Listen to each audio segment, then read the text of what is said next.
Rebonjour. Dans les vidéos précédentes, nous avons expliqué en quoi votre rôle en tant que chef de projet agile ou Scrum Master est similaire à celui d'un coach. Nous avons également exploré certaines des façons dont vous pouvez aider une équipe agile à améliorer ses performances. Dans cette vidéo, nous discuterons de certains défis de coaching plus courants que vous pourriez rencontrer lors de la gestion d'une équipe ou d'un projet agile, qu'il s'agisse d'une nouvelle équipe ou qu'il existe depuis un certain temps. Les 3 défis sur lesquels nous allons nous concentrer sont la gestion d'une feuille de route produit stable, la mise en œuvre incomplète de Scrum et le manque de stabilité au sein de l'équipe. Tout d'abord, discutons du défi de gérer une feuille de route produit stable. Les projets agiles subissent presque toujours des changements dans la feuille de route du produit. Être capable de répondre rapidement et de manière productive à ces changements est une valeur agile fondamentale. Mais il est possible que trop de changements impactent le projet, ce qui peut conduire à une feuille de route produit instable. Une feuille de route produit instable a 2 causes principales, l'ambition du produit et les hypothèses relatives au produit. Voyons d'abord l'ambition du produit. L'ambition du produit pose un défi lorsque la direction du produit est trop ambitieuse quant à ce que l'équipe peut fournir de manière réaliste.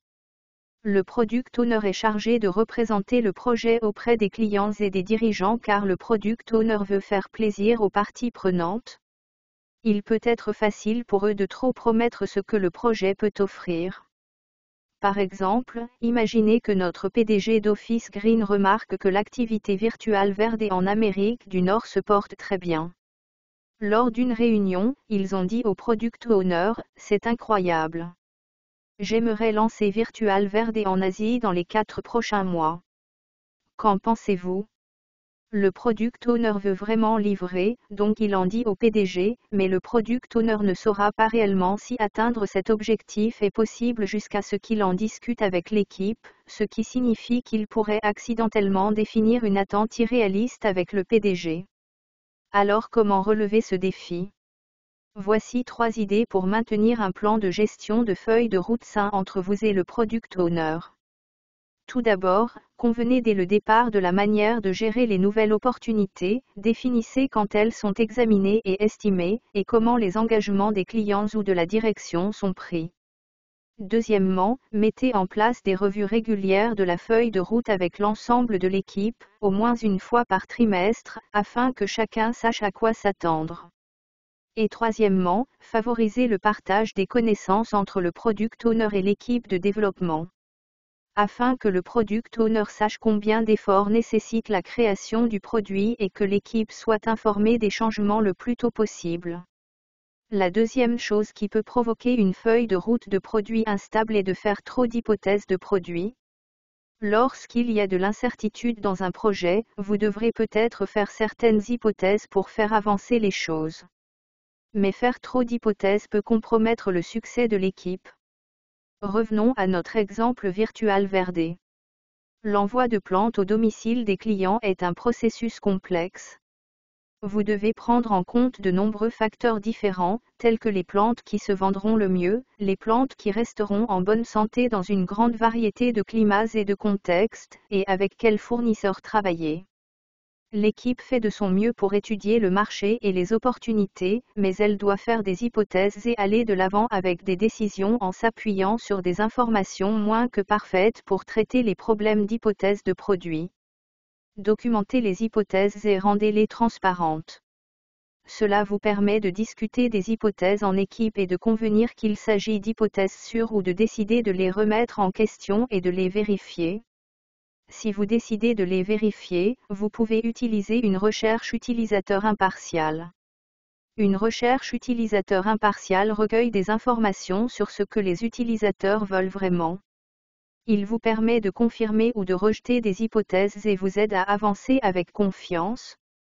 La recherche sur les utilisateurs peut impliquer la réalisation d'enquêtes, l'organisation de groupes de discussion ou l'utilisation d'autres méthodes pour collecter des données objectives sur vos utilisateurs. Le prochain grand défi que vous pourriez rencontrer concerne une implémentation incomplète de Scrum. Cela se produit lorsque les pratiques Scrum ne sont que partiellement mises en œuvre ou lorsque les pratiques Scrum sont mises en œuvre sans un soutien et un coaching approprié. Les rôles, les artefacts et les activités Scrum sont conçus pour fonctionner ensemble comme un ensemble. Si vous ne les mettez en œuvre que partiellement, vous pourriez finir par réduire leurs avantages. Une implémentation incomplète de Scrum peut causer beaucoup de problèmes. Premièrement, cela peut entraîner une perte de rôles et de responsabilités claires. Pour implémenter complètement Scrum, vous devez définir les rôles de l'équipe, puis remplir ces rôles avec des individus spécifiques. Par exemple, si vous essayez de faire en sorte qu'un développeur agisse également en tant que Scrum Master, ils n'ont peut-être pas la bande passante pour bien remplir l'un ou l'autre de ces rôles. Mieux vaut que les développeurs fassent partie de l'équipe de développement et que vous, le chef de projet, soyez le Scrum Master. Vous pourriez également être tenté de sauter certains événements ou de les mélanger pour gagner du temps, mais un manque de limite claire pour la revue de sprint, la rétrospective de sprint et la planification de sprint peut entraîner une réduction de la transparence, de l'inspection et de l'adaptation, et ces éléments sont tous essentiels à l'expérience.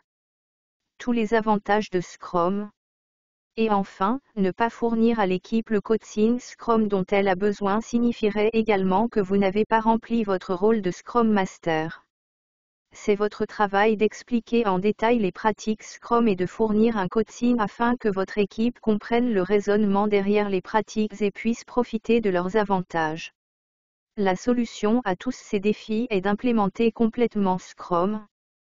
Être le Scrum Master est un rôle essentiel. Vous êtes le coach, vous devez donc renforcer les liens entre les activités de l'équipe et les valeurs Scrum et Agile. Par exemple, si votre équipe se plaint des stand-up quotidiens, rappelez-lui que le but des stand-up est d'obtenir des commentaires, de débloquer le travail, de demander de l'aide et de renforcer l'importance de rester concentré sur les objectifs du sprint. Vous pouvez également vous assurer que les rôles sont bien définis et correctement remplis. Par exemple, assurez-vous que tous les membres de l'équipe comprennent leur propre rôle ainsi que les rôles de leurs coéquipiers et comment ces rôles interagissent. Par exemple, le Product Owner s'assure que nous construisons la bonne chose, l'équipe de développement s'assure que nous la construisons correctement et le Scrum Master s'assure que nous la construisons rapidement. Et enfin, le dernier grand défi que vous pourriez rencontrer avec les équipes agiles et Scrum est le manque de stabilité de l'équipe. Lorsque l'équipe change beaucoup, avec des personnes qui partent et se joignent fréquemment, cela peut rendre les choses imprévisibles et perturber le flux de travail. Il y a quelque chose que vous pouvez faire pour remédier à l'instabilité de votre équipe. Tout d'abord, organisez un processus d'intégration rapide pour les nouveaux membres de l'équipe afin de les aider à connaître le reste de l'équipe et à comprendre le projet. Deuxièmement, utilisez un style de programmation en binôme, où un nouveau membre de l'équipe fait équipe avec un collègue et commence à apprendre sur le tas. Cela aide également si les gens quittent l'équipe, car un partenaire devrait pouvoir reprendre là où il s'était arrêté. Et troisièmement, si la composition de l'équipe change parce que les membres continuent de partir, essayez d'avoir des sprints plus courts. De cette façon, les membres de l'équipe peuvent terminer le travail de leur dernier sprint avant de partir. Pour récapituler, les trois principaux défis que nous avons abordés dans cette vidéo sont la gestion d'une feuille de route produit stable, une implémentation incomplète de Scrum et un manque de stabilité de l'équipe. J'ai rencontré chacun de ces défis et plus encore dans plusieurs de mes équipes. Ce qui est merveilleux avec Agile, c'est qu'il existe une énorme communauté d'agilistes qui sont heureux de vous aider à relever tous les défis que vous pourriez rencontrer. Même un agiliste expérimenté comme moi demande de l'aide de temps en temps. À venir, nous explorerons comment Agile évolue et suit son temps. C'est une façon agile d'être.